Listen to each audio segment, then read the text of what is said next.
수요일 저녁에 나오신 여러분을 축복합니다. 오늘 이 저녁에 하나님께서 예비하신 은혜, 찬양을 통해 또 기도를 통해 특별히 말씀을 통해 우리에게 내려주실 것입니다. 큰 은혜 있을 줄 믿습니다. 다 같이 한번 합심해서 기도하면서 오늘 수요 예배 열겠습니다. 기도하실 때 몇 가지 기도 제목들이죠. 꿈새 초가을 동안 전도서 9번에 걸쳐서 말씀을 들었는데 오늘까지 해서 사실상은 전도서 말씀을 10번 듣게 됩니다. 오늘 말씀을 통해 하나님께서 우리를 또 깨닫게 하옵소서 기도하시고요. 다드림 찬양단 드보라 찬양대 찬양의 직무를 담당한 분들 축복하옵소서. 또 예배 때마다 수고하는 목회자 직원들의 섬김을 축복하시고 또 예배부 비롯한 모든 섬기는 분들에게 하나님의 은혜를 내려 주옵소서. 또 오늘 이 저녁에도 하나님의 거룩한 영이 우리 각 사람의 마음을 비춰주시고 또 깨닫게 하시고 삶에서 지고 나온 여러 가지 쉽지 않은 문제들이 있으면 하나님께서 예배 때 지혜를 주시고 깨닫게 하시고 용기도 주시고 또 하나님이 성령의 능력으로 해결해 주옵소서. 나라와 민족을 위해서도 우리 잠시 또 기도하지요. 다 같이 한번 한 음성으로 주님 앞에 기도 올리겠습니다. 하나님 아버지, 은혜를 진심으로 감사합니다. 이 복된 날, 아름다운 가을날 저녁 저희를 주님 앞으로 불러주시니 감사합니다. 이 시간에 우리가 드리는 예배 아버지 앞에 바쳐 올리며 기도합니다. 하나님 아버지, 예배를 섬기는 남녀 종들에게 하늘의 거룩한 능력을 넉넉하게 주옵소서. 하나님께서 찬양의 직무를 담당하는 다드림 도보라 귀한 사람들 하나님이 넉넉하게 축복해 주옵소서. 찬양의 직무를 담당할 때마다 그의 마음속에 먼저 하늘아버지께 올리는 찬양 때문에 한없이 행복하게 하시고 하늘의 기쁨 가득가득 채워 주옵소서. 하나님 아버지, 우리 기도와 성경 봉독 또 담당하는 교우들 또 예배부 목회자와 직원들 귀한 분들의 수고를 주께서 받아 주옵소서. 하나님 아버지, 간절히 기도합니다. 찬양을 받으시며 우리의 기도를 들으시며 특별히 말씀을 통해 우리를 깨우쳐 주시고 오늘까지 해서 전도서 10번에 걸쳐서 주의 귀한 말씀을 듣습니다. 하나님께서 우리 각 사람 마음속에 들은 말씀이 잘 박힌 못이 되어 깊이 새겨지게 하시고 삶으로 이어져 열매 맺도록 축복하시기를 간절히 원합니다. 사랑이 많으신 하나님 아버지, 그리스도인들이 하나님 앞에 진실하게 올리는 기도를 받으사 이 나라의 민족을 붙잡아 주시고 하나님 아버지, 전 세계적으로 가장 군사 무기가 증가하고 있는 한반도의 상황을 불쌍히 여기셔서 하늘아버지의 거룩한 능력으로 대립과 그리고 갈등 상황이 찾아들게 하시고 종식되게 하시고 이 한반도 동아시아의 평화의 기운이 넘쳐나도록 아버지께서 이끌어 주시기를 간절히 원합니다. 하나님 아버지, 오늘도 우리가 이 예배의 자리에 나와 올리는 기도 주님께서 받아주시고 한 사람 한 사람 마음속을 주님께서 성령으로 안수해 주시고 삶의 이런저런 여러 가지 어려운 문제들, 안고 나온 성도들 해결책을 주시고 지혜를 주시고 마음이 바뀌게 하시고 시각이 바뀌게 하시고 하나님의 강권적인 역사로 예배 드리는 중에 주님께서 간섭하시고 개입하시기를 간절히 원합니다. 이 시간에 우리가 마음을 모아 드리는 기도 아버지께서 받으시는 줄로 믿습니다. 주여 감사합니다. 주님 축복합니다. 할렐루야. 하나님 아버지, 이 시간에 우리가 진실한 마음으로 정성을 다해 또 하나님 앞에 간구한 기도 제목들 아버지께서 받으신 줄 믿습니다. 우리가 올리는 찬양에 봉사 받으시며 또 기도와 성경 봉독 담당하신 분들 또 예배를 돕고 섬기는 모든 남녀 종들을 축복해 주옵소서. 오늘 이 시간에 말씀을 통해 또 찬양과 기도 중에 또 하나님께서 각양 원하시는 방법으로 이 귀한 하나님의 남녀 종들을 마음껏 축복하옵소서. 예수님 이름으로 간절히 기도 올립니다. 아멘.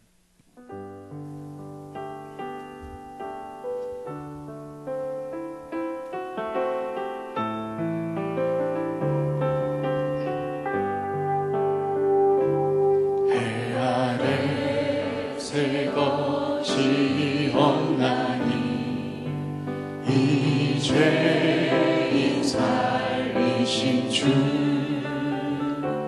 보라 새롭게 된 이 비조는 주의 놀라운 권능 찬양하세 우리 주 오 주여 영광 받으소서 새롭게 하소서 새롭게 하소서 새롭게 하소서 늘 새롭게 하소서 다시 한번 해 아래 새 것이 없나니 이 죄인 살리신 주 보라 새롭게 된 이 피조물 주의 놀라운 권능 찬양하세 우리 주 오 주여 영광 받으소서 새롭게 하소서 새롭게 하소서 새롭게 하소서 늘 새롭게 우리 기도하는 마음으로 다시 한번 해 아래 새 것이 없나니 해 아래 새 것이 없나니 이 죄인 살리신 주 보라 새롭게 된 이 피조물 주의 놀라운 권능 찬양하세 우리 주 오 주여 영광 받으소서 새롭게 하소서 새롭게 하소서 새롭게 하소서 늘 새롭게 하소서 찬양하세 우리 주 찬양하세 우리 오 주여 영광 받으소서 오 주여 영광 받으소서 새롭게 하소서 새롭게 하소서 새롭게 하소서 늘 새롭게 하소서 새롭게 하소서 새롭게 우리 몸과 마음을 새롭게 하소서 새롭게 하소서 이 나라 민족을 새롭게 하소서 새롭게 하소서 우리 교회를 새롭게 하소서 새롭게 하소서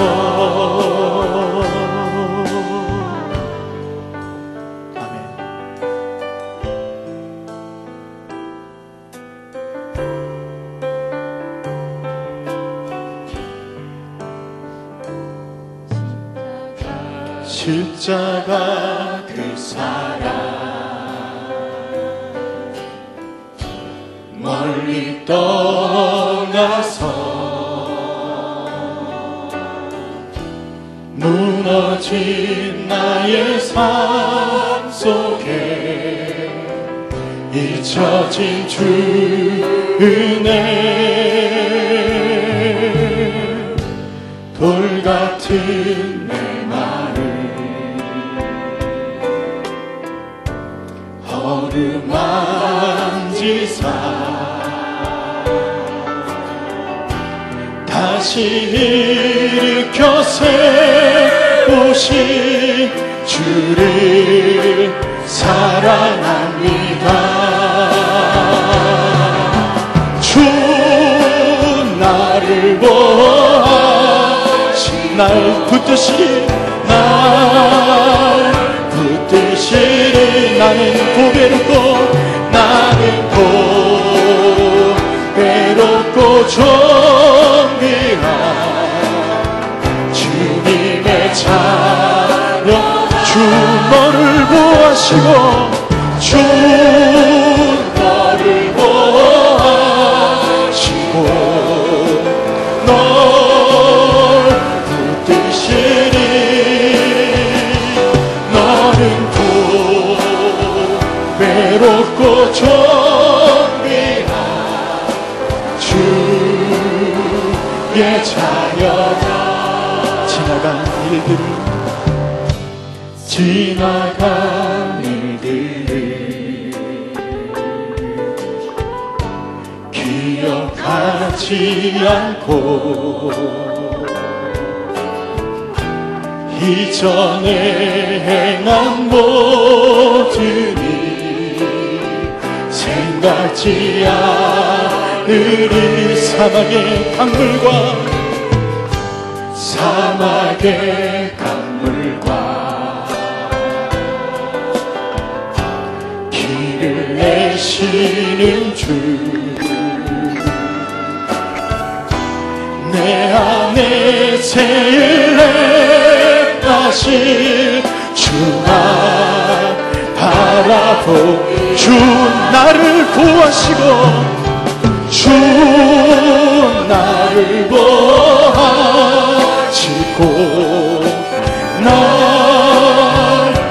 붙드시리 나는 또 외롭고 존귀한 주님의 자녀라. 주 너를 보아시고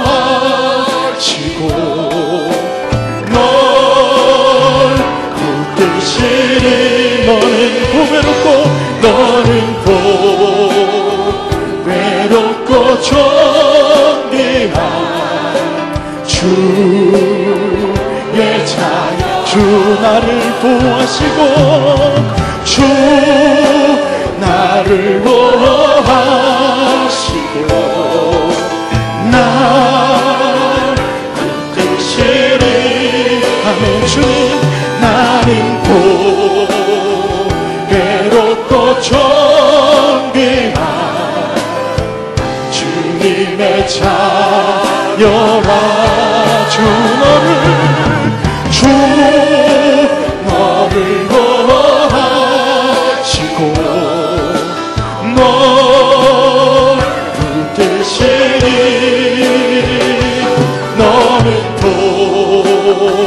외롭고 존귀한 주 우리의 목소리로만 주 나를 보아시고 주 나를 보아시고 날 붙드시리 나는 외롭고 존귀한 주님의 자녀라. 주 너를 보아시고 널 붙드시리 너는 외롭고 존귀한 주 하나님의 위로가 임할 줄로 믿으며 다시 한번 주 나를 보아시고 주 나를 보아 우리를 보아시는 하나님 날 붙드시리 나는 외롭고 존귀한 주님 자녀라. 우리 서로를 축복하며 주 너를 보아시고 널 붙드시 너는 보배롭고 정의한 주의 자녀라. 너는 보배롭고 너는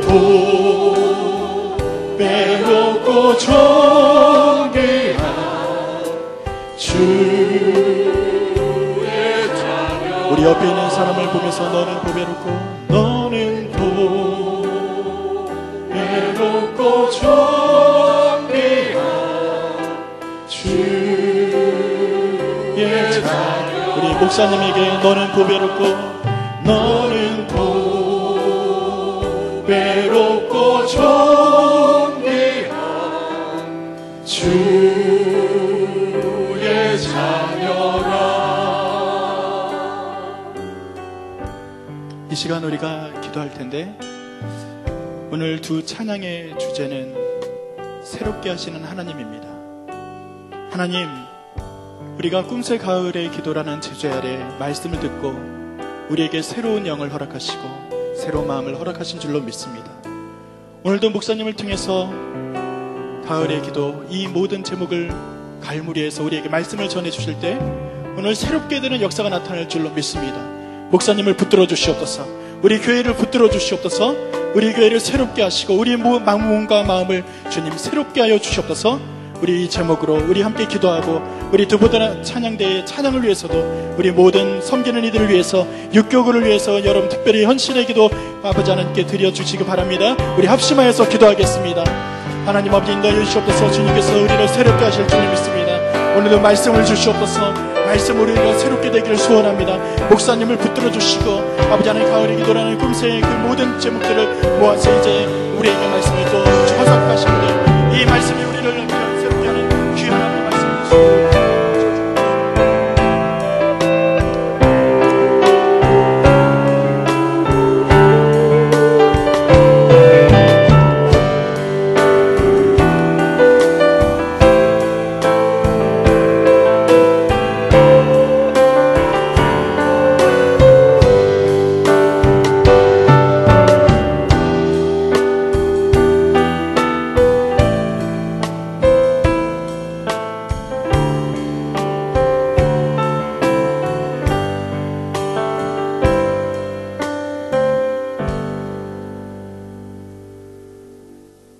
천지를 창조하신 전능하신 하나님 아버지께 경배합니다.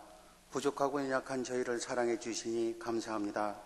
일용할 양식 베풀어 주신 그 은혜도 감사합니다. 죄로 인해 죽을 수밖에 없던 우리들을 주님께서 신이 십자가에 죽으심으로 우리에게 영생도 주심을 감사합니다. 지난 한 주 지영은 목사님 꿈새 가을 기도의 말씀을 통하여 다시금 그리스도인답게 살아야겠다고 마음 정한 것도 감사합니다. 헛되고 헛된 것 위에 일하지 않게 하시고 생명을 위해 옳은 길 매 순간 잘 선택하며 살도록 지혜 주시니 감사합니다. 하나님께 영광이 되는 삶을 살지 못하고 매 순간 내 생각과 내 뜻대로 살아왔음을 고백하며 주님 앞에 겸손히 엎드려 회개합니다. 나라를 위해 기도하지 못한 죄, 섬기는 일을 위해 기도하지 못한 죄, 죽어가는 영혼을 위해 기도하지 못한 죄, 이 시간 용서를 비우니 불쌍히 여기사 용서하여 주시옵소서. 담임 목사님 가정 온전히 지켜주시고 또한 하시는 모든 사역 하나님께서 늘 기억하여 주시옵소서. 원로 목사님 건강도 지켜주시고 주님과 함께 동행하도록 늘 인도하여 주시옵소서.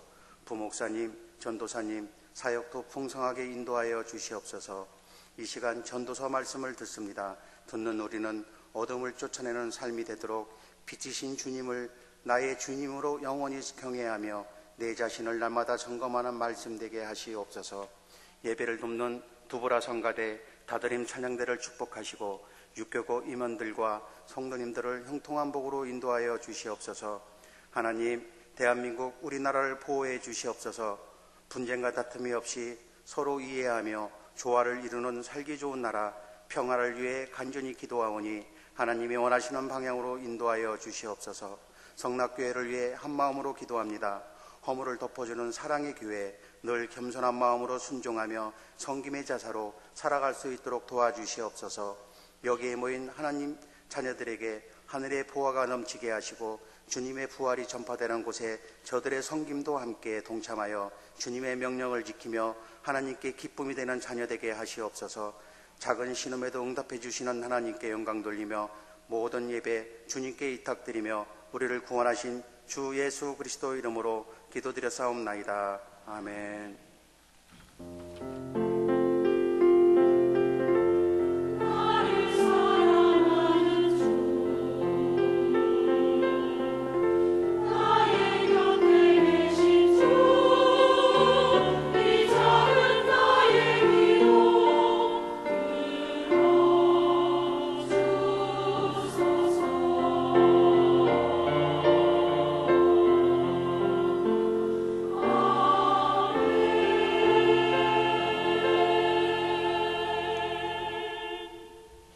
찬송가 부르기 시간입니다. 오늘은 194장 저 하늘 거룩하신 주여 같이 찬양하도록 하겠습니다. 이 찬송은 작사 작곡가 미상의 러시아 찬송가입니다. 모스크바에서 출판된 러시아 침례교 찬송가에 수록된 것을 찬송가 공예에서 채택해서 이번에 새롭게 싣게 되었습니다. 성령의 큰 불을 내려주셔서 말씀대로 정결하게 사는 사람 되기를 소원하는 찬송 작가의 간구와 고백이 담겨있는 그런 찬양입니다. 우리 솔리스트 선생님들이 먼저 불러주시고 우리 이어서 따라 부르도록 하겠습니다.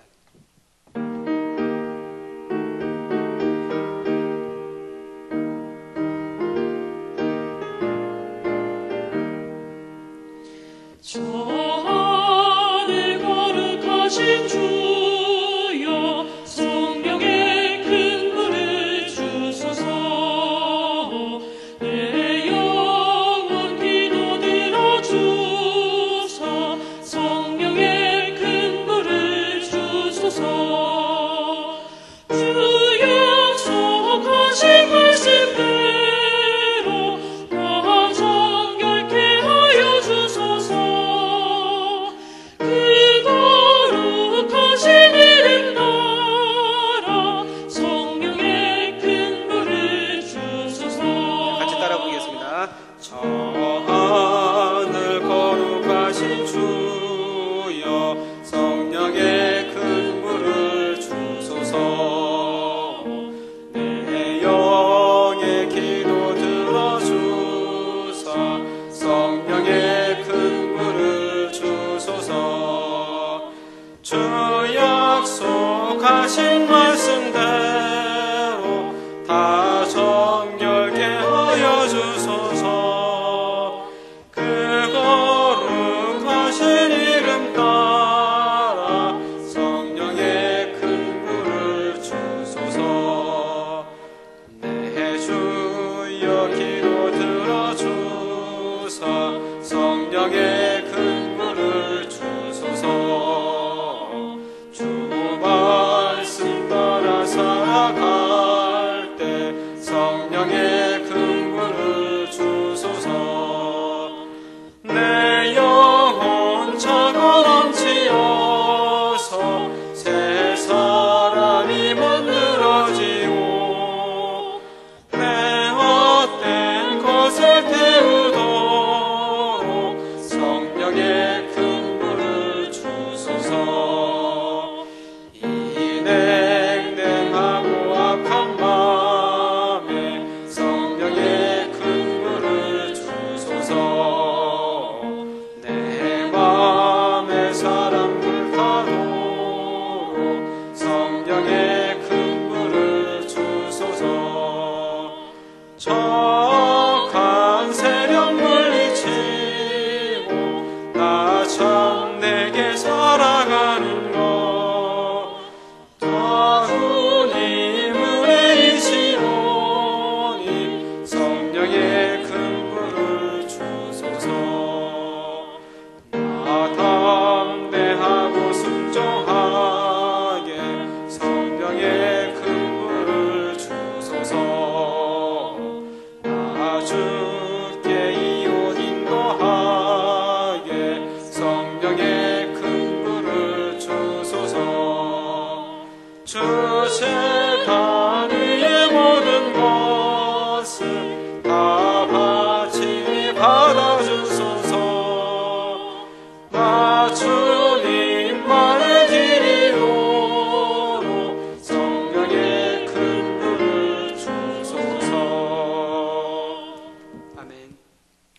권신행 고사님 나오셔서 성경 봉독해 주시겠습니다.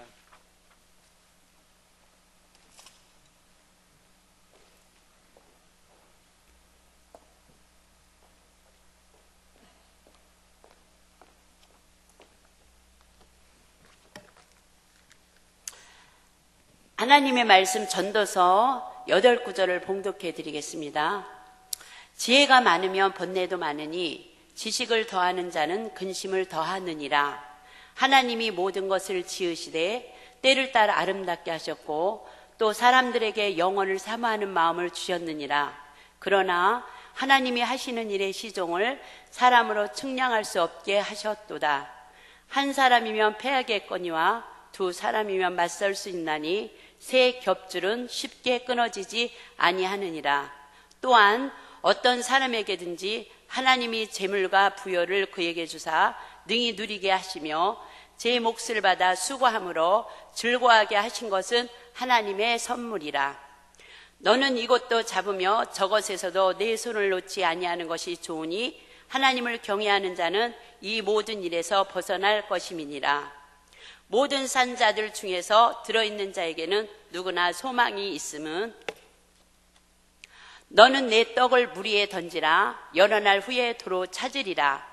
일의 결국을 다 들었으니 하나님을 경외하고 그의 명령들을 지킬지어다. 이것이 모든 사람의 본분이니라. 아멘.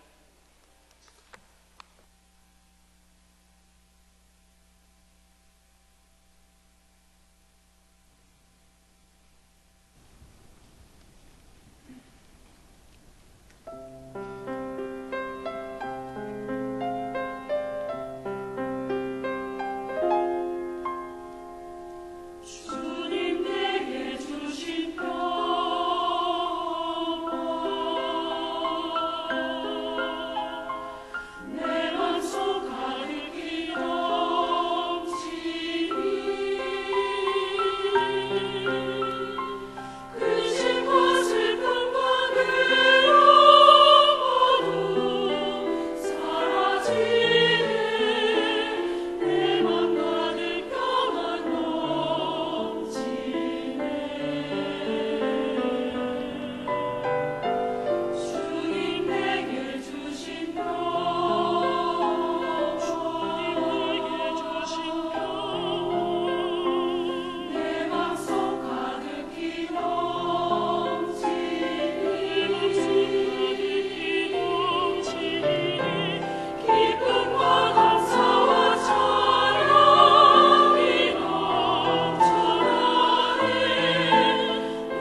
제가 한번 잠깐 기도하지요.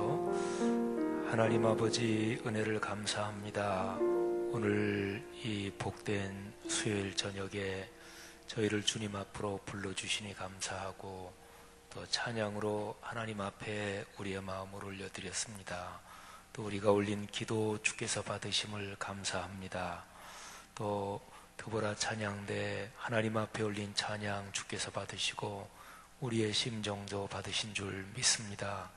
우리의 가지고 나온 모든 제목들 주께서 이 시간 응답해 주옵소서. 예수 그리스도 이름으로 축복하며 기도 올립니다. 아멘. 오늘은 전도서 계속해서 연속해서 설교한 이제 마지막 설교입니다. 전도서 10번째 설교가 됩니다. 이번 전도서 쭉 연속 설교에서 아주 커다란 제목은 가을의 기도입니다. 제가 제일 첫 번째 설교할 때 김현승 시인의 가을의 기도를 제가 낭독해 드렸는데, 전도서 말씀을 읽으면서 그 김현승 시인의 이 시구 또는 시적 표현이 계속해서 제 마음에 와닿았어요. 그리고 일주일 동안 설교하면서도 그 시를 자꾸 묵상하면서 거기에서 더 깨달은 것도 있었습니다.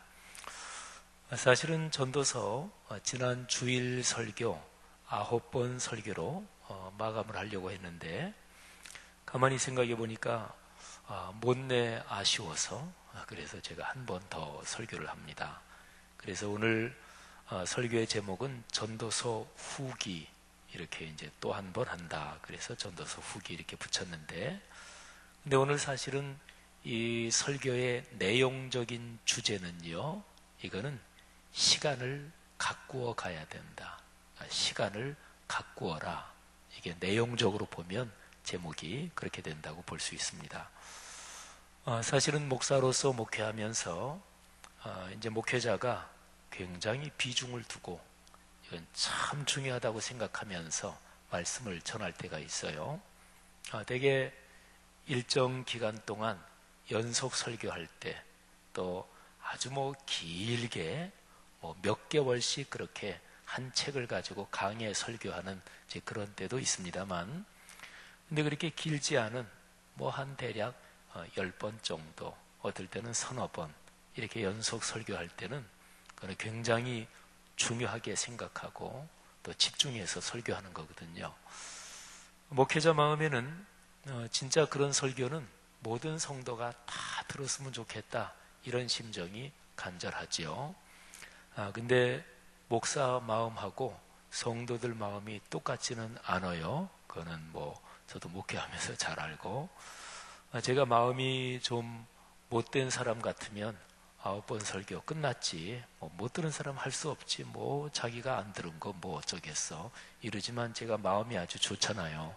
그래서 전도서 쭉 설교를 듣고, 또 은혜 받은 분들이 야, 이번 꿈새 초가을 설교는 유별나게 좋았다, 이런 얘기 듣고 아이고 나도 들을 걸, 이런 분들도 계실 것 같아서 이제 마지막 기회를 드리는 거예요.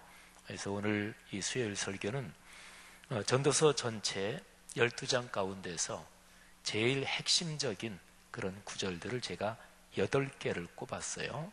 그래서 8구절을 중심으로 전도서 전체를 정리하고 또 주요한 굵은 선을 여러분하고 한번 같이 그려봅니다. 8구절 중에서 다 좋은 구절이에요. 또 다 은혜롭고, 근데 한 구절이 조금 이해하기가 쉽지 않아요. 그래서 그 구절부터 제가 설명을 드리고 그 다음에 8구절을 쭉 이어서 말씀을 드리겠습니다.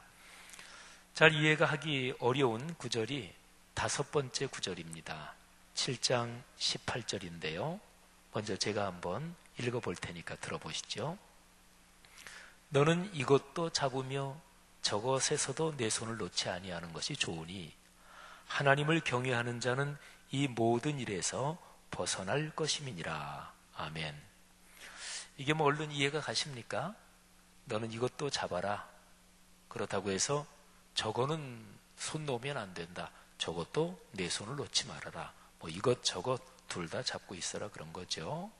근데 하나님을 경외하는 자는 이 모든 일에서 벗어날 것임이니라.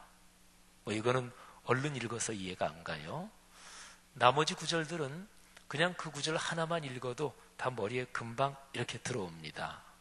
그런데 이제 7장 18절은 좀 어려워요. 자, 7장 18절을 제가 표준 세번역으로 읽어드릴 테니까 한번 들어보세요. 좀 더 쉽습니다.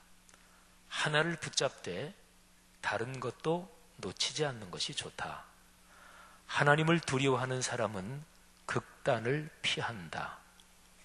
조금 쉽네요. 그죠? 특별히 하나님을 두려워하는 사람, 하나님을 경외하는 사람, 하나님을 믿고 예배하며 사는 사람, 그런 뜻이죠. 그런 사람은 극단을 피한다. 이 정도 되면 조금은 머리에 들어오죠. 근데 이 구절은 좀 더 깊이 이해하려면 7장 1절부터 18절까지 흐름을 쭉 좀 이해하면 이게 18절에서 이게 이런 뜻이구나 하는 것을 알 수가 있어요. 그리고 18절을 잘 이해해야, 제가 오늘 전도서 전체에서 8구절을 뽑았는데 이 8구절의 흐름을 18절을 이해해야 이거를 제대로 알 수가 있습니다. 자, 그래서 제가 표준 세번역이 훨씬 쉬워요. 마음에도 잘 와닿고 7장 1절부터 18절을 한번 쭉 읽어드리겠습니다. 좀 길죠? 18절이나 되니까. 근데 이 18절을 설명하고자 하면 뭐 이것도 여러 번 설교할 만큼 내용이 많아요. 근데 이제 그럴 시간은 없고 이 전체가 이런 흐름이다 이렇게 먼저 한번 요약해드리면, 전체의 주제는 지혜, 이것입니다. 살아가면서 사람이 지혜가 필요해요. 사람이 어리석으면 그건 진짜 고생합니다. 평생 고생해요. 사람이 살 때는 지혜로워야 됩니다. 근데 이제 지혜에 대한 말씀이 여러 가지가 많죠. 사람이 먹는 거, 대인관계, 물질에 대한 거, 또는 뭐 등등 모든 일에서 사람은 지혜로워야 됩니다. 근데 1절부터 쭉 읽어 내려가면 지혜에 대한 말씀이 구절 쭉쭉 나옵니다. 근데 이게 연결되진 않아요. 이게 스토리, 이야기는 아니에요. 그냥 한 절 한 절이, 어떤 건 한 절에서도 두 가지 지혜가 나오고 그래요. 우리가 성경을 좀 읽으신 분들은 잠언을 좀 떠올리시면 돼요. 잠언을 쭉 읽어보면 이야기가 한 이만큼씩 이어지는 것도 있지만, 잠언을 보면은 이어지지 않고 한 절 한 절, 근데 떨어져 있고, 그런데 떨어져 있는 한 절 한 절이 참 주옥 같고 그런 게 많죠. 그러니까 전도서 여기도 이제 그런 분위기예요. 근데 전부 다 공통적인 주제는 이게 지혜다, 이렇게 사는 게 좋다, 이런 거예요. 한번 쭉 들어보세요. 명예가 값비싼 향유보다 더 낫고 죽는 날이 태어나는 날보다 더 중요하다. 초상집에 가는 것이 잔치집에 가는 것보다 더 낫다. 살아있는 사람은 누구나 죽는다는 것을 명심하여야 한다. 슬픔이 웃음보다 더 나은 것은 얼굴을 어둡게 하는 근심이 마음에는 유익하기 때문이다. 지혜로운 사람의 마음은 초상집에 가 있고 어리석은 사람의 마음은 잔치집에 가 있다. 지혜로운 사람의 책망을 듣는 것이 어리석은 사람의 노래를 듣는 것보다 더 낫다. 어리석은 사람의 웃음소리는 가마손 밑에서 가시나무 타는 소리와 같다. 이 또한 헛되다. 탐욕은 지혜로운 사람을 어리석게 만들고 뇌물은 지혜로운 사람의 마음을 병들게 한다. 일을 시작할 때보다 끝낼 때가 더 좋다. 마음은 자만할 때보다 참을 때가 더 낫다. 급하게 화내지 말아라. 분노는 어리석은 사람의 품에 머무는 것이다. 옛날이 지금보다 더 좋은 까닭이 무엇이냐고 묻지 말아라. 이런 질문은 지혜롭지 못하다. 지혜는 유산을 받는 것만큼이나 좋은 것이니 이 세상에서 살면서 그 덕을 보기 때문이다. 돈이 사람을 보호하듯 지혜도 사람을 보호한다. 그러나 지혜를 깨우쳐 아는 지식이 돈보다 더 좋은 까닭은 지혜가 그 사람의 목숨을 살려주기 때문이다. 하나님이 하시는 일을 생각해 보아라. 하나님이 구부려 놓으신 것을 누가 펼 수 있겠는가? 좋은 때에는 기뻐하고 어려운 때에는 생각하여라. 하나님은 좋은 때도 있게 하시고 나쁜 때도 있게 하신다. 그러기에 사람은 제 앞일을 알지 못한다. 헛된 세월을 사는 동안에 나는 두 가지를 다 보았다. 의롭게 살다가 망하는 의인이 있는가 하면 악한 채로 오래 사는 악인도 있더라. 그러니 너무 의롭게 살지도 말고 너무 슬기롭게 살지도 말아라. 왜 스스로를 망치려 하는가? 너무 악하게 살지도 말고 너무 어리석게 살지도 말아라.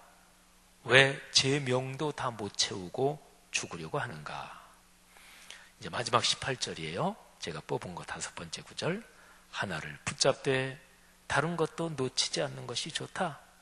하나님을 두려워하는 사람은 극단을 피한다. 자, 제가 이제 1절부터 18절까지 읽어드렸어요. 지금 이것만 해도 아까 얘기한 대로 자세하게 설명할 게 많지만 그냥 쭉 읽어드렸는데 이게 좀 흐름이 대강 감이 좀 왔나 모르겠어요. 근데 여기에서 제가 18절 그 바로 앞에 두세 절 보면 무슨 얘기가 있냐면 의롭게 살다가 망하는 사람도 있더라. 또 저 사람은 악하게 사는데 근데 빨리 죽지도 않고 오래 사는 악인도 있더라. 이건 실제로 우리가 세상 살면서 그러잖아요. 우리 예수 믿는 사람이 생각하기를 악인은 빨리 망하고 의인은 오래도록 모든 일에서 형통한다. 100% 다 그렇게 되면 너무너무 좋을 것 같아요. 특별히 여러분보다 목사인 저는 너무너무 목회하기가 편할 것 같아요. 근데 인생의 현실, 적어도 현상만 보면 모든 게 그렇게 간단하게 딱 칼로 물을 자르듯이 그렇게 진행되는 게 세상 현상은 그렇지 않아요. 그러니까 지금 전도서가 그렇게 얘기하는 거예요. 그러면서 하는 얘기가 너무 악하게 살지도 말아라. 너무 선하게 살려고 유별나게 그러지 말아라. 양쪽 극단을 피해라. 그런 얘기처럼 들려요. 그러면 18절 말씀이 하나를 붙잡되 다른 것도 놓치지 않는 것이 좋다. 하나님을 잘 믿는 사람은 극단을 피한다. 이 극단을 피한다는 게 선, 악, 이 둘 중에서 너무 선하게 살려고 그러지 말아라. 또 너무 악하게 살지도 말아라. 적당하게 그냥 가운데쯤 타협하면서 그렇게 살아라. 이런 얘기로 들리잖아요. 근데 전체적인 문맥을 보면 그런 얘기는 아니에요. 만일에 그런 얘기라면 이거는 성경 전체의 가르침하고 완전히 반대되는 얘기잖아요. 그죠? 성경이 언제 선을 너무 지나치게 선하게 살지 말고 악한 것도 너무 그렇게 거부하지 말고 적절하게 그렇게 살아라. 이 성경 그렇게 얘기 안 하잖아요. 그죠? 그러니까 이 얘기는 뭐냐면 하나를 붙잡되 다른 것도 놓치지 않는 것이 좋다. 이거는 우리 동양 사람들이, 한국 사람들이 좀 알아듣기 쉬운 얘기로 한 단어로 얘기한다면 중용입니다. 중용. 근데 중용이란 얘기는 우리 한국 사람들이 중용지도, 그러니까 중용의 도, 이런 얘기는 굉장히 많이 들었는데, 근데 진짜 그 뜻이 뭐냐? 이거는 또 모르는 경우가 많아요. 되게 중용 그러면 적절하게 중간쯤 이렇게 이제 생각하거든요. 그리고 사람 중에서 모나지 않고 그냥 이런 사람하고도 그냥 적절하게 잘 사귀고 또 반대쪽 사람들하고도 적절하게 사귀고 그래서 이렇게 둥글둥글한 이런 사람을 중용, 그렇게 걸어가는 사람 이렇게도 생각하기도 해요. 근데 중용이란 얘기는 예를 들어서 명백하게 선, 악이 있을 때 선도 아니고 악도 아니고 적절하게 유별나게 살지 말고 적절하게 타협하면서 살아라. 이건 중용이 아니에요. 중용이란 얘기는 본래적인 어떤 진리, 지혜의 중심, 핵심이란 얘기입니다. 이게 이제 중용인데, 뭐 하여튼 지금 중용을 뭐 길게 설명하자고 그런 건 아니니까. 근데 이거를 이 전도서의 표현으로 하면 그걸 가리켜서 지혜라고 그러는 거예요. 제가 아까 7장 1절부터 쭉 읽어드릴 텐데, 주제는 지혜다 이렇게 말씀드렸죠. 제가 이제 전도서 8구절을 쭉 연결시켜 드릴 때도 지혜란 말을 제일 중요하게 설명을 할 거예요. 그런데요, 성경에서 지혜, 특별히 구약 성경에서 지혜의 전통을 가진 그런 책들에서 이 지혜는 하나님의 마음을 말해요. 하나님의 뜻을 말합니다. 예수님이 주기도문에서 이렇게 말씀하셨죠. 아버지의 뜻이 하늘에서 이루어진 것처럼 땅에서도 이루어지게 하소서. 그러니까 기독교 신앙의 근본은 하나님의 뜻입니다. 하나님의 마음입니다. 그게 바로 지혜입니다. 우리가 이제 전도서를 묵상하고 있잖아요. 구약 성경에서 지혜의 전통, 이거를 간직한 체감은 대표적으로 3가지가 있어요. 전도서, 잠언, 욥기. 근데 특별히 잠언을 보면 지혜, 이거는 예수 그리스도를 가리켜요. 예수 그리스도는 하나님의 아들이 사람 몸을 입고 오신 분이잖아요. 그러니까 하나님의 마음, 하나님의 뜻, 하나님의 섭리, 이거를 예수 그리스도처럼 정확하게 알고 계신 분이 어디 있겠어요, 그죠? 그러니까 여기 전도서의 지혜도 그런 거예요. 하나님의 마음, 하나님의 뜻을 말합니다. 이거를 더 직접적으로 얘기하면 그냥 하나님 자신을 말한다, 이런 뜻이에요. 그러니까 그렇게 해서 이 18절, 7장 18절 말씀을 이렇게 이제 해석할 수 있습니다. 예를 들어서 하나를 붙잡되 다른 것도 놓치지 않는 것이 좋다. 이 얘기는 세상 살아가면서 내 판단으로 이게 맞아, 너는 아니야, 그거 틀려, 이쪽이 맞아, 그러지 말고 하나님을 진실하게 믿는 사람은 이 세상을 살아가면서 하나님을 경외하고 하나님의 뜻을 붙잡는다. 그러니까 인간적인 판단으로 이쪽 편 저쪽 편, 이것 저것, 사람이 판단하기에 이게 선이야 이게 악이야, 막 세상 사람들은 다 그러잖아요. 의견 똑같은 사람이 어디 있어요? 예수 믿는 사람이라서 다 똑같아요? 그러지 않잖아요. 신앙 좋은 사람이라서 다 똑같아요? 그렇지 않아요. 예를 들어서 교회 안에서 어떤 2사람이 있는데 2사람 다 진짜로 인품이 훌륭해. 그리고 진짜로 신앙이 진실해. 누가 봐도 다 그래. 그런데 이 2사람이 의견이 정면 충돌하는 경우도 있다 없다? 있어요. 예.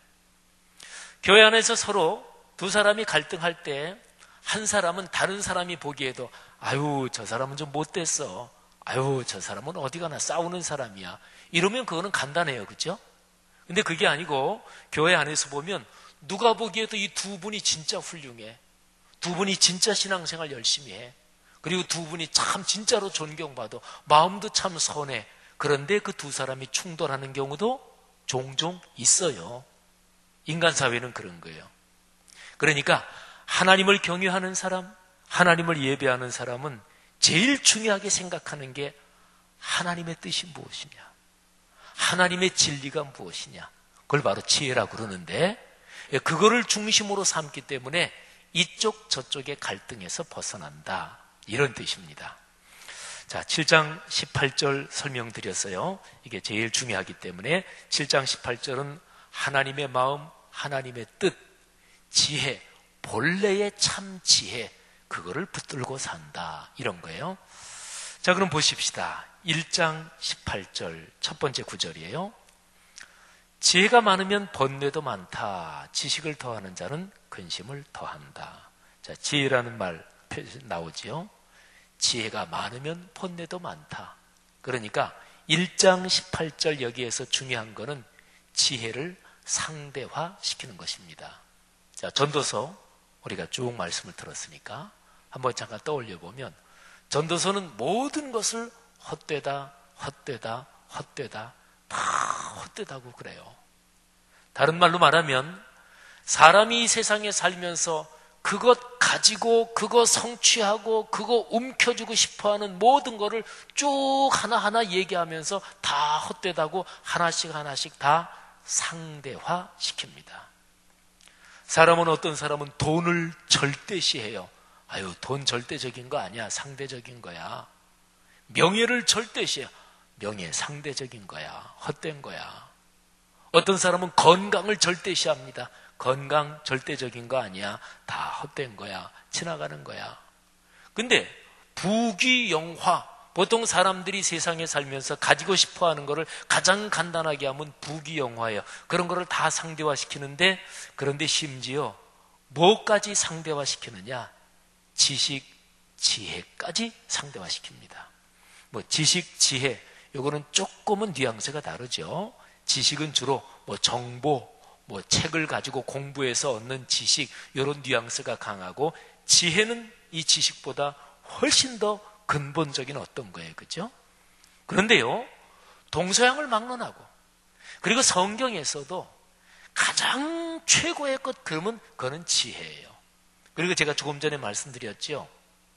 잠언, 욥기, 전도서, 구약 성경에서 지혜의 전통, 이 흐름에 있는 책들에서 나오는 지혜는 성경 전체의 흐름으로 보면 이 지혜는 예수 그리스도를 가리켜요. 그러니까 기독교의 복음, 예수 그리스도의 십자가의 진리, 이거를 가장 세상 모든 사람들이 일반적으로 이해할 수 있는 말로 한번 표현해 보면 그거는 바로 지혜입니다. 그러니까 지혜는요, 가장 고상한 거고 진짜로 품이 있고 진짜로 가치 있고, 이게 지혜입니다. 그런데 전도서는 1장에서 지혜, 야, 그거 많으면 번뇌도 많다. 그것도 절대적인 게 아니다. 상대적이다.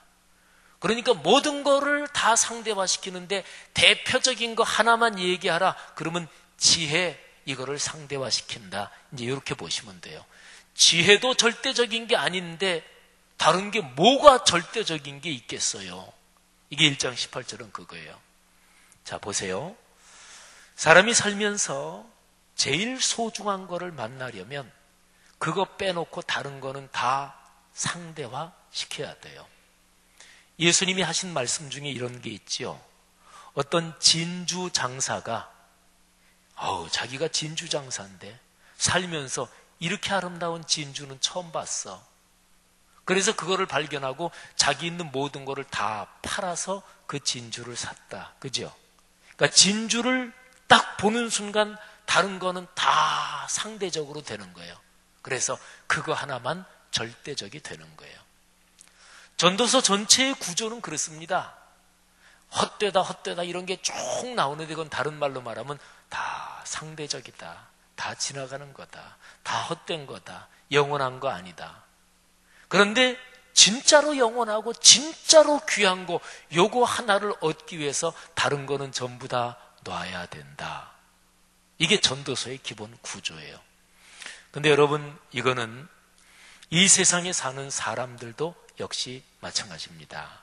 뭐 그냥 편하게 우리나라에서 대통령이 되려면 어떻게 해야 될까요? 보통 언론에서 많이 하는 얘기가 권력 의지가 있어야 된다, 이런 얘기 하잖아요. 그러니까 그거 하나 되기 위해서 그거 절대 가치로 놓고 다른 거는 모든 거를 전부 다 버리고서라도 그거 하나 얻으려고 올인해야 되는 거예요. 근데 이거는 그것만이 아니에요. 우리 사람의 삶에서 어떤 거 하나 성공하는 사람, 아주 어려서부터 5살 때부터 막 피아노를 치고, 그리고 아주 어려서부터 발레를 한다든지, 빨래 말고요, 발레를 한다든지, 어려서부터 빨래를 하면 또 빨래 쪽에 대단한 슈퍼스타가 되겠죠. 아주 어렸을 때부터 막 공을 가지고 놀아서. 근데 저는 그런 사람들이 행복할까? 그거는 많은 의문이 있습니다. 제가 한번 지난번에 유럽에 집회 다녀오면서 비행기에서 기프티드라는 영화를 봤어요. 기프트라는 게 탤런트, 은사, 선물 이런 거잖아요. 근데 어떤 사람이 수학의 천재예요. 내가 어머니가 이 딸을 얼마나 수학의 천재로 만들기 위해서 또 거기다가 더 막 애를 썼는지. 근데 이 사람이 자살을 합니다.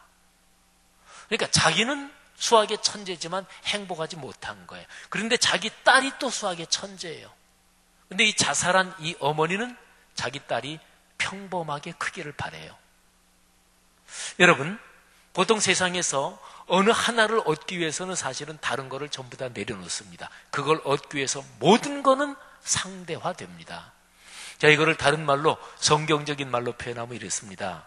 모든 거를 다 비워야 돼요. 다 놔야 돼요. 뭐를 얻기 위해서?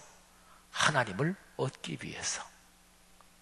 여러분, 예를 들어서 여러분 집에 무지하게 중요한 손님이 오신다. 그러면 어떻게 해야 돼요?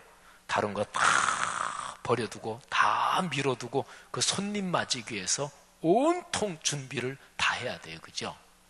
뭐 대통령이 오신다. 영국 여왕이 찾아온다.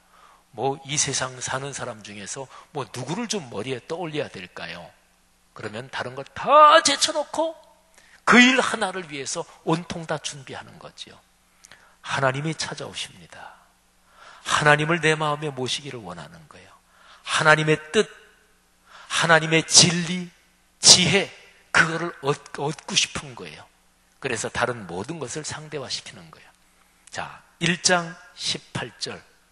지혜도 상대화시켰는데 다른 부귀영화 모든 것 말할 것도 없다.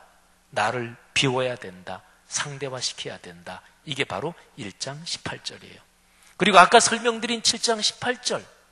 하나님을 경외하는 자는 이 세상에 이게 좋고 저게 더 좋고 이게 맞고 저게 틀리고 또는 이런저런 복닥거리는 데서 벗어난다. 왜? 바로 하나님을 경외하고 그분을 두려워하고 그분의 마음, 그분의 뜻을 얻기 위해서 이런 거예요. 그래서 첫 번째 구절에서 다섯 번째 구절로, 첫 번째 구절은 모든 것을 상대화시킨다. 목적이 뭐예요? 하나님의 마음, 하나님의 뜻, 아니 하나님 자신을 내 삶에 모시기 위해서 참된 지혜, 영원한 지혜, 그거를 얻기 위해서. 그러니까 1장 18절에서 얘기하는 지혜는 세상에서 보통 얘기하는 지혜, 그거 내가 좀 더 가졌다, 내가 좀 더 당신보다 지혜롭지, 이렇게 세상에서 비교하고 서로가 아웅다웅하는 그 정도의 지혜예요. 그런데 7장 18절 여기에서 나오는 지혜는 참 지혜, 지혜 그 자체, 하나님의 마음, 아니 하나님 자체를 말하는 거예요. 세상에서 자기 손녀, 손자가 너무나 이쁘면 걔를 위해서 모든 거 다 희생합니다. 진정으로 사랑하는 대상을 위해서는 모든 것을 다 희생합니다. 그죠? 그러니까 절벽에 있는 꽃, 나 저 꽃 갖고 싶어. 그러면 이 상대방이 이 사람 자꾸 따라다니니까 귀찮다. 그래서 이제 떨어져 죽으라고 하는 얘기인데 그것도 모르고 내려가다가 꽃 따다가 죽는 거예요. 예, 그런 거죠. 진짜로 뭐가 열망하면 다른 거는 전부 다 상대적으로 되는 거죠. 이게 전도서의 기본 큰 줄기예요. 자, 그러면 두 번째, 세 번째, 네 번째 구절은 첫 번째하고 다섯 번째를 이렇게 연결시키면 아주 간단합니다. 자, 모든 게 다 상대화됐어요. 다 내려놨어요. 빈 마음이죠? 여기에는 뭐를 써도 기가 막히게 팍팍 들어갑니다. 내가 뭐를 하나 이미 딱 가지고 있고 이 고집을 안 꺾잖아요? 그러면 아무 얘기해도 안 들립니다. 내가 이미 다 판단하고 있고 내가 이미 진리를 가지고 있다고 생각하는데 무슨 얘기가 들어오겠어요? 들어오는 거를 다 요리조리 재단해가지고 내가 좋은 건 받아들이고 이건 아니다 그러면 떼버리고 이렇게 하는 거죠. 여러분, 교육은 언제 시켜야 돼요? 자기의 자아 형성, 자기의 주관이 형성되기 전에 교육을 시키는 게 평생 가는 거예요. 그게 뭐예요? 3살 버릇 8가지 간다. 그러니까 진짜로 공부해야 될 모든 것은 유치원에서 다 배웠다. 뭐 이렇게 되는 거죠. 이게 바로 그런 원리예요. 자, 1장 18절에서 모든 거 상대화시켰어요. 다 비워놨어요. 하나님을 향한 열망으로 가득 차 있어요. 한 가지 소원이 있다면 하나님의 뜻, 그 본질적인 지혜를 얻고 싶습니다. 아니, 하나님이시여 제 마음에 들어와 주십시오. 이런 거예요. 그런 상태에 있는데 하나님이 말씀하시는 거예요. 그래, 4가지를 기억해라. 그게 두 번째 구절 3장 11절이에요. 잘 들어보세요. 3장 11절에서는 4가지 메시지가 더 있어요. 첫째, 하나님이 모든 것을 지으셨다. 존재하는 모든 것은 하나님이 지으신 거예요. 그래서 우리가 사는 세상은 근본적으로 아름다운 거예요. 존재하는 모든 것은 좋은 거예요. 하나님의 선물이에요. 그래서 신앙인은 삶을 긍정합니다. 현상적인 모든 세계에 악한 게 있고 못된 게 있고 부조리가 있지만, 그러나 근원적으로 우리가 사는 세상은 아름다운 세상에 창조에 대한 긍정. 첫 번째 메시지. 두 번째, 때를 따라 아름답게 하셨다. 때, 시간이 있지요. 전도서 3장 11절인데 3장 1절에 보면 천하 범사의 때와 기한이 있다, 이런 얘기가 나오거든요. 모든 것은 때, 시간의 흐름 속에 있습니다. 이거는 공간까지도 사실은 포함돼요. 물리학적으로 시간만 흐르는 게 아니라 공간도 시간과 함께 휘어지기도 하고 붙기도 하고 그런다 그러죠. 뭐 하여튼 저도 물리학은 자세한 메커니즘은 모르지만 하여튼 뭐 상식적인 건데, 어쨌든 모든 것이 때를 따라 시간의 흐름 속에 있다. 이 얘기는 시공간의 흐름 속에 있다 그러는 거죠. 살아있는 사람 중에서 시공간의 흐름에서 벗어나는 사람이 있습니까? 아무도 없어요. 그러니까 살면서 제일 중요한 거는, 내가 지금 시간과 공간의 흐름 속에 있지. 이거는 흘러가니까 언젠가는 끝나잖아요. 그래서 사람은 겸손할 수밖에 없는 거예요. 그런데 시간의 흐름 속에 있기 때문에 전도서는 덧없다, 헛되다, 다 지나간다 이렇게 얘기하는데, 그런데 시공간의 흐름 속에 하나님께서 그의 아름다운 보석 같은 것을 박아 놓으셨다. 이게 두 번째 메시지. 세 번째, 사람은 시간의 흐름 속에 있지만 사람에게는 영원을 사모하는 마음을 주셨다. 사람의 본성 속에, 우리가 시간의 흐름 속에, 시간의 흐름 속에 언젠가는 끝나지만 시간의 구애를 받지 않는 영원한 어떤 하나님의 나라, 영원한 창조주의 품, 시간의 흐름을 벗어난 어떤 영원한 복락, 그거를 사모하는 마음을 사람에게 주셨단 말이에요. 이건 영원한 본향에 대한 기억이에요. 네, 거기서 왔으니까 영원한 본향을 기억하는 거예요. 그리고 하나님은 좋은 분이셔서 우리가 시공간의 흐름 속에서 쭉 지나가는 동안 때때로 영원, 그걸 이렇게 선물을 주셔요. 잠깐. 어떨 때는 순간 느끼기도 하고, 어떨 때는 한 시간, 또 어떨 때는 잠깐, 너무 좋다, 행복을 느낄 때 있죠. 무지무지하게 행복할 때 있죠. 그래서 시간이 멈췄으면 좋겠다, 그런 때가 영원을 느끼는 때예요. 그러니까 영원히 내 삶 속에, 시간의 흐름 속에 있는 이 인생 속에 영원히 잠시 내려앉는 거죠. 이게 세 번째 메시지. 네 번째 메시지. 그러나 하나님이 하시는 일의 시종을 사람으로 측량할 수 없게 하셨도다. 모든 거 하나님이 하세요. 사람은 몰라요. 그래서 삶이라는 게 뭐냐? 모르니까 삶이에요. 다 안다. 그거는 삶이 아니에요. 사람이 아니에요. 그건 기계지. 그거는 그야말로 수학적 메커니즘이지. 그러니까 모르니까 삶이에요. 전도서 3장 11절에는 1장 18절에서 모든 것을 다 상대화시켜놓고 싹 다 비우고, 그리고 하나님을 향한 열망을 가진 빈 마음 속에 아주 잘 들어가도록 네 가지 창조의 매뉴얼을 가르쳐 주신 거예요. 하나님이 창조하셨다. 모든 삶을 긍정해라. 두 번째, 사람은 시간의 흐름 속에 있다. 그 어떤 면에서는 거기에 갇혀 있는데, 그러나 그 시간의 흐름 속에 보석들이 박혀 있다. 세 번째로, 하나님이 사람에게 영원을 사모하는 마음을 주셨다. 그리고 때때로 영원히 삶 가운데 내려앉는 복을 주신다. 그리고 마지막 네 번째, 사람이 다 아는 게 아니다. 그래서 겸손하게 하나님 붙들고 나가는 거다. 자, 이 네 가지를 기억하라. 그리고 나서 세 번째, 네 번째 구절은 이 네 가지를 기억하며 사는데, 그 중에서 무지무지하게 중요한 거 두 가지를 얘기합니다. 사람이 중요하다. 돈이 중요하다. 돈 하니까 너무 직접적인가요? 물질이 중요하다. 자, 사람이 중요하다. 4장 12절. 한 사람이면 패하겠거니와 두 사람이면 맞설 수 있나니 세 겹줄은 쉽게 끊어지지 아니하느니라. 사람에겐 사람이 필요합니다. 사람이 힘들게도 하지요. 하지만 제 아무리 힘들게 하고 어쩌고 해도 사람에겐 사람이 필요합니다. 친구, 이웃, 가족, 사랑하는 사람, 스승, 어떻게 표현해도 좋아요. 사람에겐 사람이 필요하다. 이게 바로 4장 12절이에요. 그 다음에 사람이 사는데 사람이 필요한데, 사람이 사는 데는 물질이 중요하고 필요합니다. 그게 5장 19절이에요. 들어보세요. 또한 어떤 사람에게든지 하나님이 재물과 부요를 그에게 주사 능히 누리게 하시며 제 몫을 받아 수고함으로 즐거워하게 하신 것은 하나님의 선물이라.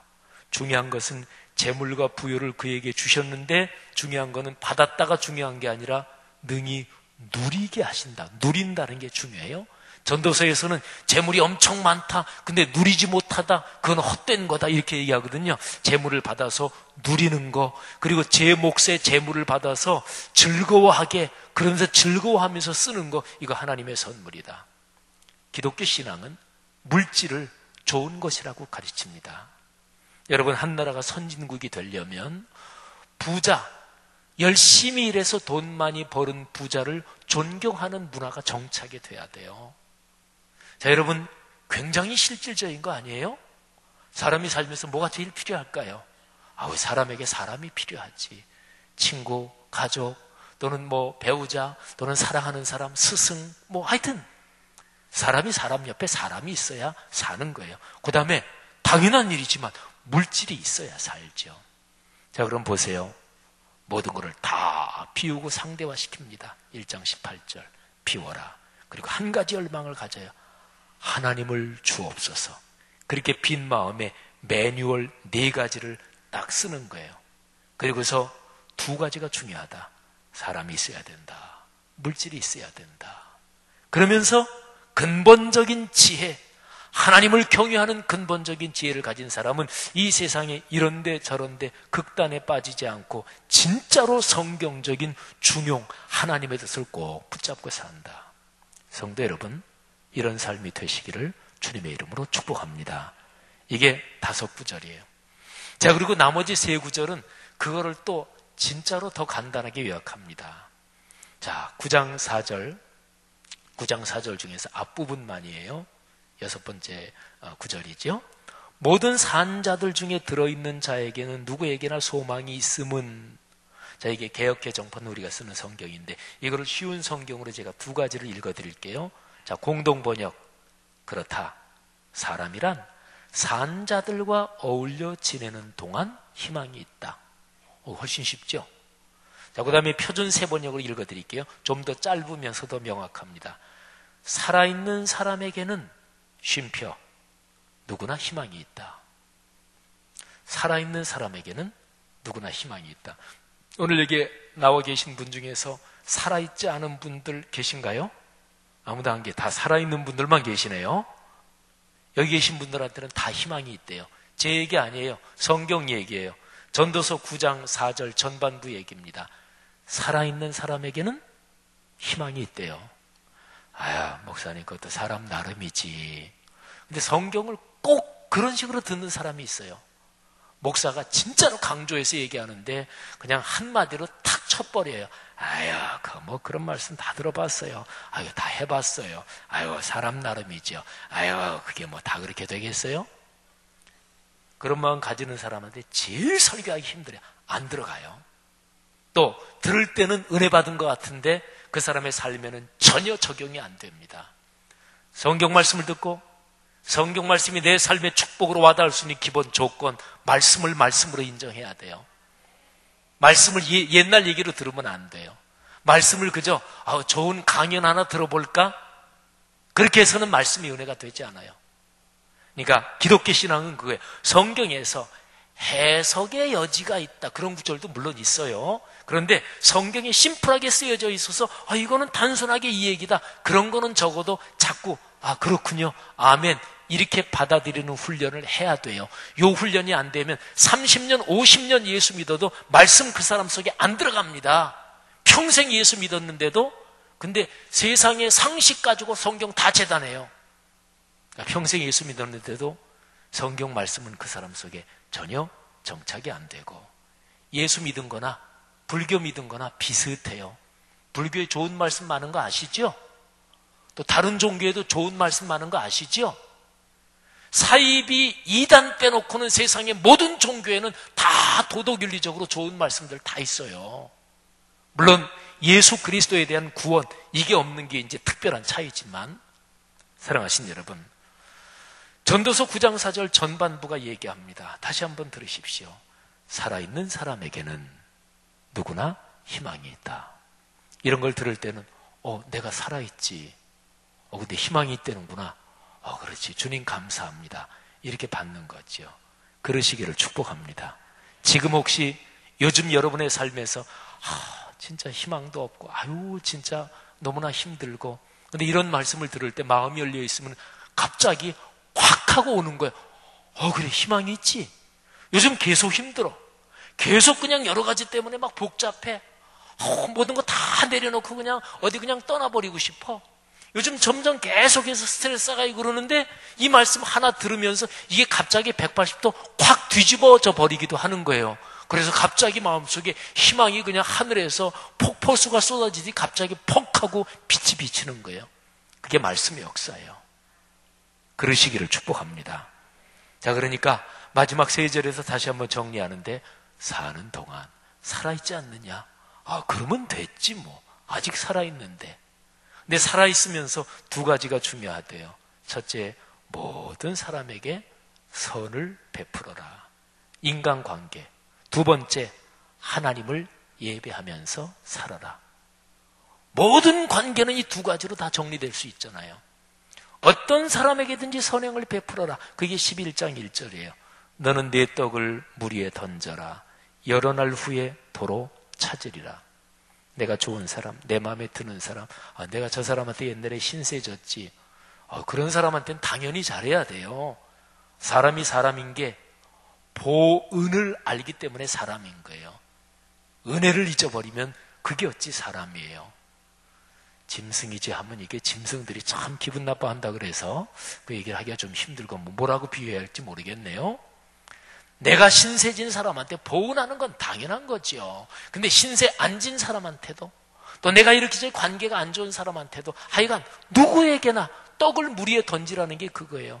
그런데 여러 날 후에 도로 찾으리라. 언젠가는 내게 돌아온다. 또는 하나님이 너를 축복하신다 그예요.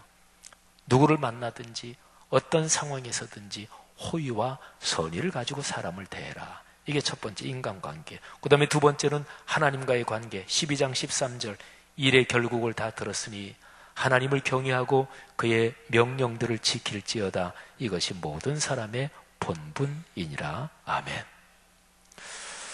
여러분, 전도서의 메시지는 아주 간단한데요. 아까 제가 지혜라는 얘기를 했죠. 구약 성경에 지혜의 전통에 나오는 지혜는 근본적으로 예수 그리스도를 가리킨다 그랬죠. 첫 번째 구절, 세상에서 통속적으로 말하는 지혜, 참된 지혜 아니고 세상 사람들이 내가 지혜 더 많이 가졌어, 내가 더 지혜로워, 또 지혜 가지고 권력을 부리고 힘을 부리고 그 정도의 지혜. 근데 그것까지 다 상대화시켜요. 그리고서 진짜 하나님의 마음, 하나님 자신, 하나님의 지혜를 얻기 위해서 모든 걸 다 비우는 거예요. 그러니까 첫 번째 구절에서 5번째 구절. 그리고 다시 한번 3구절로 종합 정리하면서 하나님을 예배하고 그분의 말씀대로 살아라. 이게 진짜 지혜다. 전도서 12장 13절 그 앞에 보면은 지혜에 대해서도 나오거든요. 그러니까 전도서는 이렇게 요약할 수 있어요. 사람이 세상에서 살면서 누구나 다 얻기 원하는 거 부귀영화. 근데 진짜 고상하고 진짜 품이 있고 진리를 추구하는 사람은 부귀영화보다 더 뛰어난 게 지혜라고 생각하는 거죠. 그러니까 세상 사람들이 얻기 원하는 거 몽땅 다 가장 누구나 다 공통적으로 부귀영화. 근데 그것보다 제일 차원 높은 거 지혜. 그런데 세상에서 얻기를 원하는 지혜, 이것도 상대화시켜 그것까지 비우고 영원한 참된 지혜, 하나님을 갈망하는 거예요. 그리고 그 하나님을 예배하며 사는 거예요. 근데 그 하나님이 우리에게 지혜를 주셨어요.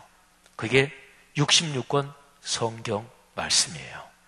그래서 전도서 12장 13절에서 말씀을, 주의 명령을 지키며 살아라. 이게 사람의 본분이다. 말씀을 삶으로 실천해라. 말씀이 삶이 되는 운동.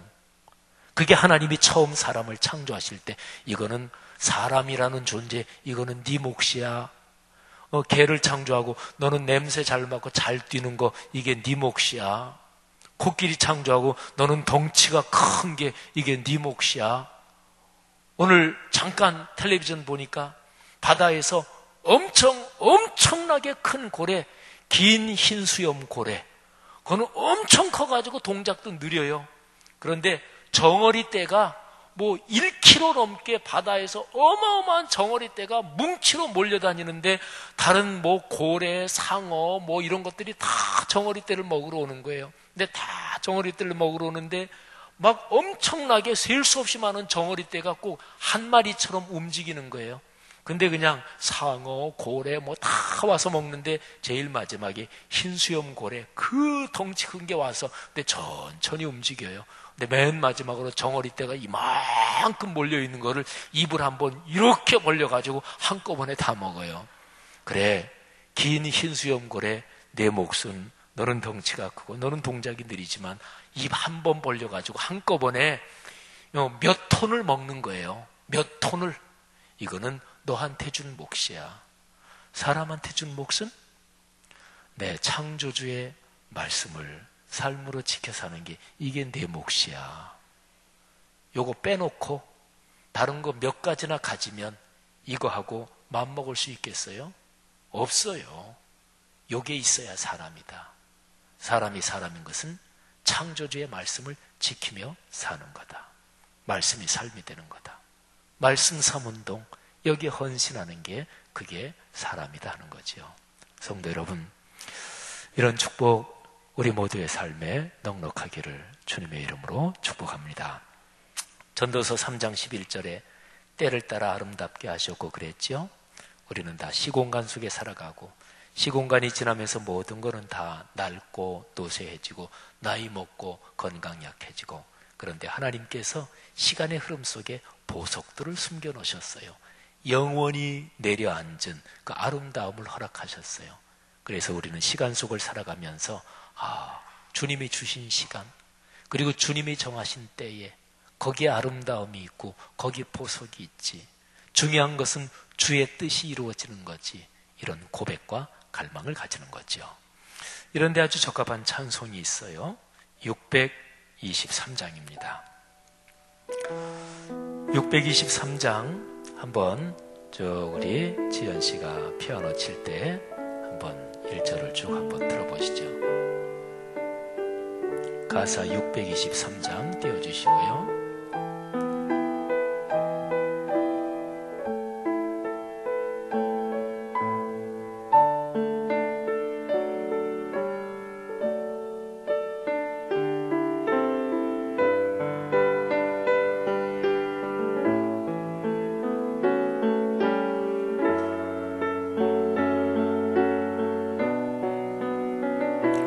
하나님, 시간을 아름답게 가꾸며 시간 속에서 영혼을 누리며 살게 하옵소서. 이런 마음으로 찬양하죠. 주님의 시간에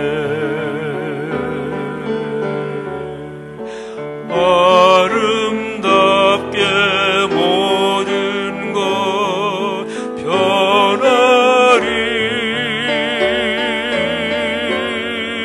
주님 나의 갈 길을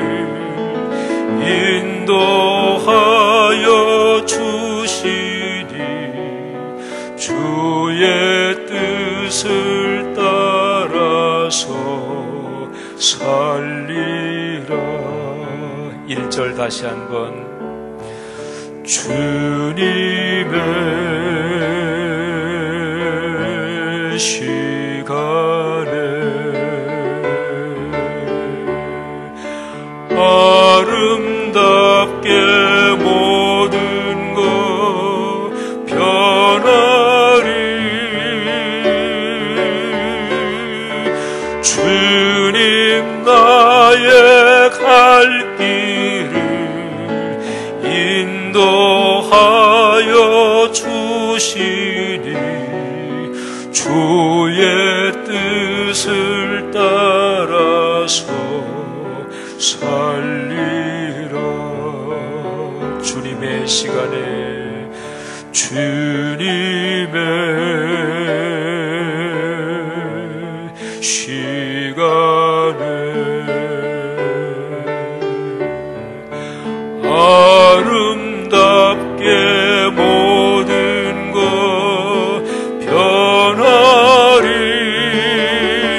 나의 정성 다하여 나의 정성 다하여 주를 찬송하오니 주의 뜻을 이루어 주소서. 기도하시죠. 전도서에서 우리 가르치는 하나님 지혜의 4가지 매뉴얼을 생각하십시다. 산다는 것은 좋은 것입니다. 숨 쉬는 것은 기적입니다. 세상은 아름답습니다. 그리스도인은 근원적인 긍정의 가치관을 가지고 삽니다. 하나님이 모든 것을 지으셨다는 게 그것입니다. 시간 속을 살아가고 나이가 들면 이것저것 다 약해지고 은퇴하면 상실감이 느껴지고, 그러나 그 시간의 흐름 속에 하나님이 보석들을 숨겨놓으셨어요. 사랑, 용기, 희망, 선물, 감사, 가슴 저리게 행복한 거, 이런저런, 그거는 영원히 내려앉은 영원의 아름다운 조각들입니다. 때를 따라 아름답게 하셨다는 게 그거지요. 그리고 이 세상이 다가 아니고 영원을 사모하는 마음을 주셨습니다. 영원한 천국, 영원한 본향, 그게 없다면 삶은 얼마나 허무하겠습니까? 그리고 사는 게 내가 앞으로 어떻게 될지 다들 궁금하지만 그걸 정확히 아는 사람은 아무도 없어요. 어떤 면에서는 모르니까 삶이에요. 그래서 사실은 아름다운 것입니다. 4가지 매뉴얼 가슴에 품고 영원한 지혜요 진리 자체이신 거룩하신 하나님 아버지의 마음을 갖기를 원합니다. 그 뜻을 깨닫기를 원합니다. 아니, 하나님을 주옵소서. 주님과 동행하기를 원합니다. 그래서 사는 동안 안달하지 않고, 그리고 독하게 모질게 살지 않고 주님의 때를 기다리며 그렇게 복되게 살게 하옵소서. 다 같이 들은 말씀 붙잡고 결단하며 통성으로 고백하며 기도하겠습니다. 하나님 아버지, 은혜를 감사합니다.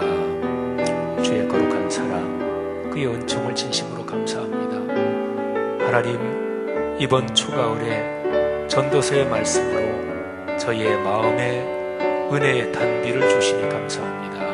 하나님, 또 성도들에게 설교하기 전에 먼저 제 마음속에 한량없는 하늘의 기쁨을 주시니 진심으로 감사합니다.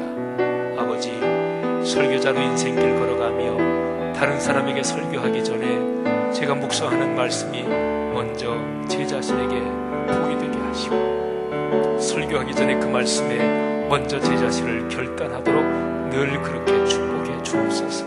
그렇게 해주시니 감사합니다. 하나님 아버지, 이 전도서의 귀한 말씀, 시간을 아름답게 가꾸며 인생길을 걸어가게 하시고, 그렇게 걸어가는 성도들 한 사람 한 사람을 축복해 주옵소서. 아버지, 이 시간의 말씀을 듣고 돌아가는 성도들에게 성도들의 가정이 복되게 하시고, 아들, 딸, 손녀, 손자 복되게 하시며, 하나님 건강에 축복을 주시고 물질의 축복을 주시고, 하나님 성도들이 걸어가는 길 내내 하늘의 거룩한 영광 가득하게 하옵소서. 오 주여 감사합니다. 이 시간에 우리가 드리는 기도 주님께서 응답하시는 줄 믿습니다. 주님 감사합니다.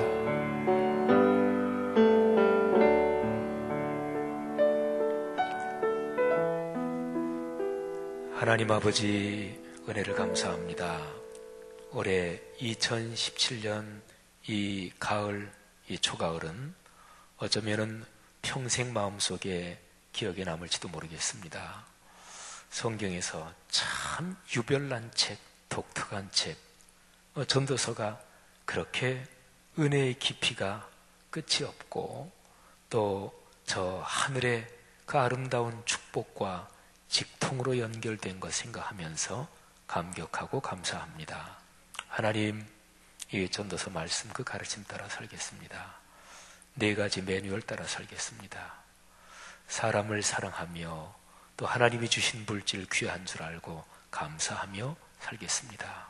그리고 무엇보다 하나님 예배하며 말씀이 삶으로 이어지도록 그렇게 결단하며 헌신하며 살겠습니다. 말씀이 삶으로 끊임없이 이어지는 그 흐름, 그 운동, 말씀 삶 운동에 헌신하며 살겠습니다. 그런 성도들을 지금 안수하사 축복해 주옵소서. 사랑하는 딸아, 사랑하는 아들아, 내가 너를 축복한다. 말씀이 삶으로 이어지는 그게 본래 사람 몫이란다. 이 시간에 주의 그런 음성 마음속 깊이 잘 박힌 모처럼 새겨지게 하시고 평생에 복이 되게 하옵소서. 예수 그리스도의 은혜와 하늘아버지의 사랑하심과 늘 함께 손 붙잡고 동행하시는, 업고도 가시고 안고도 가시는 성령의 그 아름다운 동행하심이 이 귀한 분들 머리 위에 이 사람들을 통해 만나는 또는 이분들이 관계된 모든 사람, 모든 일 위에 지금부터 영원히 같이 계시기를 축원하옵나이다. 아멘.